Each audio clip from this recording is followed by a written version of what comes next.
জানিয়ে দেব সর্বশেষ আপডেট বাংলা সংবাদ। শুরুতেই শিরোনাম। 11 বছর পর 5 মে শাপলা চত্বরে গণহত্যার রহস্য ফাঁস। এবার ফেঁসে যাচ্ছে মোদি, হাসিনা সহ প্রশাসনের উচ্চ পদস্থ কর্মকর্তা। আন্তর্জাতিক গণমাধ্যমের রিপোর্ট। এরপর থাকছে আমেরিকা থেকে ডক্টর ইউনূসকে তত্ত্বাবধায়ক ঘোষণার প্রস্তাব, শেখ হাসিনাকে পদত্যাগের নির্দেশ, পিনাকি ভট্টাচার্যের প্রতিবেদন। সংসদ ভেঙে দিয়ে নতুন নির্বাচনের তফসিল ঘোষণা করতে ইউরোপিয়ান কমিশনের ভাইস প্রেসিডেন্ট জোসেফ বোরেলকে জোরালো ভাষায় চিঠি লিখেছে ইউরোপিয়ান পার্লামেন্টের 2 প্রভাবশালী সদস্য। এতক্ষণ শুনছেন সংবাদ শিরোনাম, এখন থাকছে বিস্তারিত। পিনাকি ভট্টাচার্য বলেন, হাসিনা নির্লজ্জভাবে বলেছিল 5 মে কেউ মারা যায়নি, রং মেখে নাকি তারা শুয়েছিল। শেখ হাসিনার সামরিক সচিব হেফাজতের মিটিংয়ে এসে বলেছিল কেউ মারা যায়নি। 5 মেতে চ্যানেলগুলোর ফুটেজ সংগ্রহ করেছিল, যেমন দিগন্ত, ইসলামিক টিভি, সেগুলো বন্ধ করে দেওয়া হয়। দেশের কোনো মিডিয়াই হত্যাকাণ্ডের বিষয় নিয়ে কোনো বিস্তারিত রিপোর্ট ছাপায়নি। পিনাকি ভট্টাচার্য বলেন, আমি কয়েকটা বিদেশি সংবাদ মাধ্যমের রিপোর্ট থেকে কিছু সংবাদ আপনাদেরকে জানাচ্ছি। গার্ডিয়ানের রিপোর্টে বলা হয়েছিল 30 জনের বেশি নিহত হয়েছিল। বিবিসির সংবাদে বলা হয়েছিল 27 জনের বেশি নিহত হয়েছিল। আল জাজিরা একটি খুব চমৎকার রিপোর্ট করেছিল। তার একটি সরকারি গোরস্থানে আব্দুল জলিল নামে একজনের সাক্ষাৎকার নেয়। সে 5 মে সারা রাত 14টা মরদেহ কবর দিয়েছে, যাদের প্রত্যেকের মুখে দাড়ি ছিল এবং শরীরে বুলেটের চিহ্ন ছিল। আব্দুল জলিল কথা বলতে পারে না, সে বোবা, কিন্তু ইশারায় সব আল জাজিরাকে না বলে কথা সে বলে দেয় এবং কবরও দেখিয়ে দেয়। The answer over disputed figures may lie here. This is Dhaka's state-run cemetery where they bury unclaimed bodies. Abdul Jalil digs the graves. He's deaf and unable to speak, but determined to tell his story. He tells Al Jazeera he buried 14 bodies after the protest on May 6th, all at night. He points to his chin. They were all bearded men, he indicates, and they all had gunshot wounds. Pinaki বলেন, 2013 সালে 5 মে ঠিক কতজন নিহত হয়েছিল তার পরিসংখ্যান এখনো হয়নি। যে এই পরিসংখ্যান না হতে পারে সেই ব্যবস্থা করতে ফ্যাসিস্ট হাসিনা এবং তার জল্লাদ বাহিনী। মানবাধিকার সংস্থা অধিকার একটি প্রাথমিক তালিকা করেছিল 61 জনের। সেই তালিকা হেফাজত ইসলামের অধিকার হস্তান্তর করেছিল।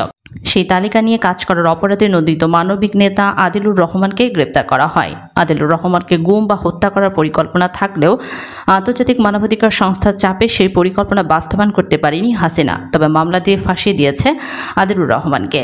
পিনাকি ভট্টাচার্য বলেন, আমি আজকে প্রমাণ দিব কমপক্ষে 71 জন আলেমকে 5 মে বেওয়ারিশ লাশ হিসেবে দাফন করা হয়েছিল, কিন্তু লাশকে পরিচয় সহ দাফন করা হয়েছিল। আমি 71-এর ঘাতক দালাল নির্মূল কমিটির সেই হিসাবকে যদি আমলে নেই, তাহলে তাদের হিসাব অনুযায়ী 39 জন আলেমের কবর তারা নিজেরাই আইডেন্টিফাই করেছিল। তাহলে সেই হিসাবটা আমলে নিলে মোট মৃত্যুর সংখ্যা 110 জন। আর আমি আজ হিসাব মিলিয়ে দেব। আসেন আমরা কাগজে কলমে তথ্য প্রমাণ সহ দেখি 5 মে কতজন আলেমকে বেওয়ারিশ লাশ হিসেবে দাফন করা হয়েছিল। হত্যার পরে হত্যাকারী যে কাজটা করে তা হচ্ছে লাশ লুকায়।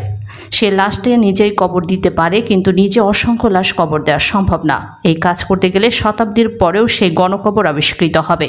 মৃত্যুর শরীরে থেকে থাকা বুলেট পচবে না, মাংস পচে বুলেট মাটিতে লেগে থাকবে। তখন খুব সহজেই সেই গণকবর আর সেই কবরে শুয়ে থাকা দুর্ভাগাদের কপালে কি ঘটেছিল সেটা বের করে ফেলা সম্ভব। পিনাকি আরও বলেন, খুনিদের জন্য, জল্লাদদের জন্য সবচেয়ে কার্যকর পদ্ধতি হচ্ছে সেই লাশগুলোকে বেওয়ারিশ লাশ হিসেবে আইনসঙ্গতভাবে দাফন করে ফেলা। আমরা জানি বেওয়ারিশ মুসলিম লাশ দাফন করে আঞ্জুমান মফিদুল ইসলাম। আমরা আঞ্জুমান মফিদুল ইসলামের বেওয়ারিশ লাশ দাফনের হিসাব দেখব আর খুঁজে দেখব কোন মাসে অস্বাভাবিক সংখ্যার লাশ দাফন হয়েছে কিনা।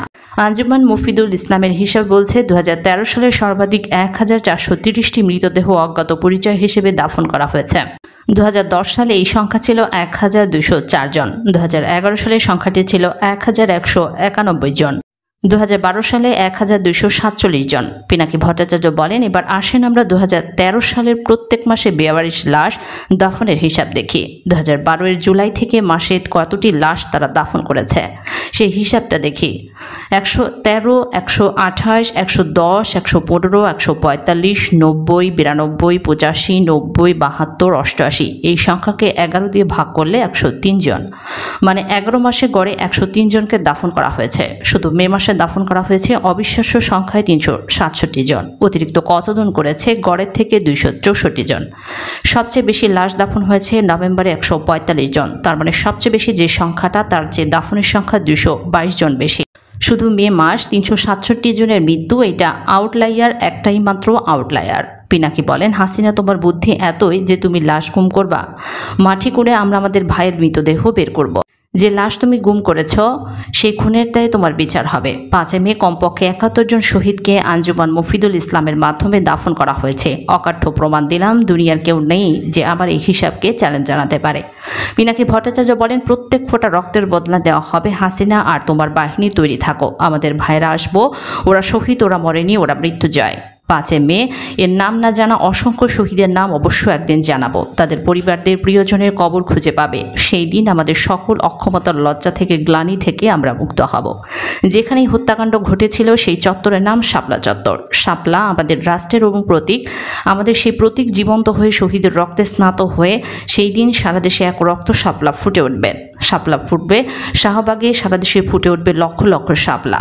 হাটহাজারী থেকে ঢাকা বিশ্ববিদ্যালয়ে ফুটবে সেই রক্ত শাপলা। শততা বিভক্ত জাতির বুকে জল জ্বলে সেই রক্ত শাপলা আবার জাতিকে এক সুতোয় বেঁধে ফেলবে। সেই দিন আমাদের এক নতুন যাত্রা শুরু হবে। আমি তো বিপুল সম্ভাবনায় বাংলাদেশ করার প্রতিক্রিয়া। 5 মে নাম না জানা শহীদের আত্মদান সেদিন সার্থক হবে। পিনাকি ভট্টাচার্য বলেন, হাসিনার বিকল্প দেখা নেই তথ্য দিয়ে বিএনপিকে বেশ কোণঠাসা করে রাখছে, কিন্তু প্রফেসর ইউনূসের সামনে হাসিনা ধূলিকণার মতো তুচ্ছ। তাই হাসিনার এত আক্রোশ। হাসিনার সব থেকে বড় ভাই প্রফেসর ইউনূসকে নিয়ে। তিনি উচ্চশিক্ষিত, নোবেল বিজয়ী, সারা পৃথিবীতে সমাদৃত, বাংলাদেশের মানুষও পছন্দ করে। অসাধারণ সংগঠক প্রফেসর ইউনূস খুব বড় মানের একজন ব্যক্তিত্ব সম্পন্নকারী মানুষ। প্রফেসর ইউনূসকে নিয়ে হাসিনা তাল হারিয়ে ফেলেছে। কাঠারানী হাসিনা জানে তার দলের লোকেরাও ডক্টর ইউনূস রাষ্ট্রপ্রধান হলে খুশি হয়। এর আগে গ্রামীণফোনে বিজ্ঞাপন প্রচার বন্ধ করে দিলে কাঠারানী হাসিনা এবং কলড্রপের অভিযোগ এনে সিম বিক্রিও বন্ধ করে দেয় সরকার। বিটিআরসির গবেষণায় দেখা গেছে সব থেকে বেশি কলড্রপ হয় সরকারি সিম টেলিটকের। বাংলালিংকের কলড্রপ গ্রামীণফোনের থেকে বেশি। তাহলে টেলিটক এবং বাংলালিংকের সিম বিক্রি বন্ধ না করে গ্রামীণফোনের সিম বিক্রি বন্ধ করে দিল সরকার। সরকারের তো আগে নিজের সিম বিক্রি বন্ধ করে দেওয়া উচিত। সবচেয়ে বেশি কলড্রপ হয় সরকারি সিমে। দ্বিতীয় কারণ হচ্ছে কাঠারানী হাসিনা মনে করে পার্বত্য চট্টগ্রাম শান্তি চুক্তির ফলে তিনি নোবেল শান্তি পুরস্কারে হরতাল। ভারত হাসিনাকে প্রভাবিত করে যেন তিনি প্রফেসর ইউনূসের তত্ত্বাবধায়ক সরকারের প্রধান বলে মেনে নিতে অস্বীকার করেন। সেই সময় ভারত আর আমেরিকা বাংলাদেশের প্রশ্নের সব বিষয়ে একমত ছিল, শুধু একটি বিষয় ছাড়া, সেটি হচ্ছে জামায়াত। ভারত কোনোভাবে জামায়াতকে পলিটিক্যাল স্পেস দিতে চায় না। এটি বাংলাদেশের রাজনীতির একটি ক্রুশিয়াল এবং ক্রিটিক্যাল জায়গা। আমেরিকা কোনোভাবে জামায়াতকে সন্ত্রাসীবাদী দল মনে করে না। শুধু তাই না, মুহুল কুমার আরও বলেন, আমেরিকা অ্যান্টি ইন্ডিয়া বিএনপিও জামাতের প্রতি পক্ষ পাচ্ছে।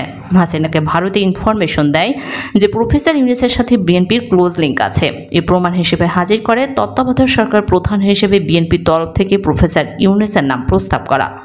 প্রফেসর ইউনূস একবার বলেছিল, গ্রামীণ ব্যাংকের 85 লাখ ঋণ গ্রহীতা আছে যাদের পরিবারকে হিসাব করলে 4 কোটি মানুষ গ্রামীণ ব্যাংকের সাথে যুক্ত, জনসংখ্যার 1/4। তার মানে ভোটের হিসেবে প্রফেসর ইউনূস আওয়ামী লীগকে শেষ করে দিতে পারে। হাসিনা এই বক্তব্যটা সিরিয়াসে নেয়। তাই প্রফেসর ইউনূসকে গ্রামীণ ব্যাংক ছাড়া করার জন্য মরিয়া হয়ে ওঠে, যেন কোনোভাবে গ্রামীণ ব্যাংকের ঋণ গ্রহীতা এবং তাদের পরিবারকে দিয়ে প্রফেসর ইউনূস ভোটে আওয়ামী লীগের বিরুদ্ধে কোনো ব্যবস্থা নিতে না পারে। বাংলাদেশকে জাতিসংঘ মানবাধিকার পরিষদ থেকে বহিষ্কার এবং শান্তিরক্ষা মিশনের র্যাবসহ মানবাধিকার হননকারীদের নিষিদ্ধ করতে জাতিসংঘে নিযুক্ত যুক্তরাষ্ট্রের রাষ্ট্রদূত লিন্ডা টমাস গ্রিনফিল্ডকে চিঠি দিয়েছে 14 কংগ্রেসম্যান। তারা বলেছেন, বাংলাদেশের শেখ হাসিনার সরকারি সন্ত্রাস, নির্যাতন ও বাংলাদেশি নাগরিকদের হত্যার বিষয়ে আমাদের উদ্বেগ প্রকাশ করার জন্য আপনাকে চিঠি লিখেছি। এক চিঠিতে তারা বাংলাদেশে জাতিসংঘের অধীনে নিরপেক্ষ নির্বাচনের জন্য ব্যবস্থা নিতে আহ্বান জানিয়েছেন। যুক্তরাষ্ট্রের সরকারের কোনো অংশ জাতিসংঘ কোনো প্রস্তাব তোলার প্রত্যয় ব্যক্ত করলে তা জাতিসংঘে নিযুক্ত রাষ্ট্রদূতের মাধ্যমে করা হয়ে থাকে। কূটনীতিকরা কংগ্রেসম্যানদের এই ধরনের চিঠি জাতিসংঘের আনুষ্ঠানিকভাবে উপস্থাপনের প্রক্রিয়া বলে অভিহিত করেছেন। তারা দীর্ঘ চিঠিতে আরও বলেন, amnesty international, human rights watch, freedom house, reporters without border সহ বিপুল সংখ্যক মানবাধিকার সংস্থা বাংলাদেশে শেখ হাসিনার সরকারের মানবাধিকার লঙ্ঘনের নথিভুক্ত করেছে, যার মধ্যে ভয়ভীতি, হামলা, মিথ্যা কারাদণ্ড, নির্যাতন, গুম, এমনকি বিচার বহির্ভূত হত্যাকাণ্ড রয়েছে। জাতিসংঘের মানবাধিকার বিশেষজ্ঞরা বারবার সতর্ক করছেন যে বাংলাদেশ সাংবাদিক এবং মানবাধিকার রক্ষাকারীদের দীর্ঘায়িত বিচারের জন্য দোষী। 2021 সালে মার্কিন যুক্তরাষ্ট্র দেশটির পুলিশ প্রধান বেনজির আহমেদ সহ র্যাবের বর্তমান বা সাবেক 7 কর্মকর্তার ওপর নিষেধাজ্ঞা আরোপ করে। যাই হোক, এই নিষেধাজ্ঞাগুলি সরকারের সন্ত্রাসকে মন্থর করে। গত 6 থেকে 8 মাসে হাজার হাজার শান্তিপূর্ণ বিক্ষোভকারী অবাধ ও সুষ্ঠু নির্বাচনের সমর্থনে বিক্ষোভ প্রদর্শন করেছে। এই বিক্ষোভগুলি প্রায়ই সহিংসতা, নৃশংস হামলার সম্মুখীন হয়েছে।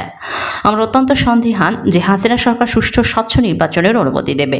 এই কারণগুলোর জন্য এবং আরও অনেকগুলি দুর্নীতি, অত্যাচার, সহিংসতা এবং অপব্যবহার বন্ধে নিম্নে উল্লেখিত বিষয়গুলি কার্যকর করার জন্য অনুরোধ করছি।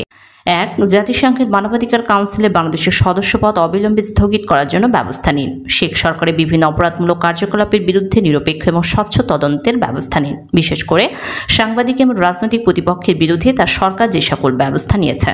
2, অস্থায়ীভাবে বাংলাদেশের র্যাপিড অ্যাকশন ব্যাটালিয়ন র্যাবের যে কোনো সদস্যকে জাতিসংঘ শান্তিরক্ষা কার্যক্রমে মোতায়েন করা বন্ধ রাখতে হবে। 3, জাতিসংঘ বিশ্বজুড়ে নিরপেক্ষ সরকারগুলির সাথে সমন্বয়ে বাংলাদেশে অবাধ ও সুষ্ঠু নির্বাচনের তত্ত্বাবধানে এবং পরিচালনায় অংশ নেবে। এতে ভোটারদের ভয়ভীতি, ভীতি প্রদর্শন, হয়রানি বা ভোটারদের ওপর হামলা প্রতিরোধের জন্য শান্তিরক্ষা বাহিনী গঠনের বিধান অন্তর্ভুক্ত করবে।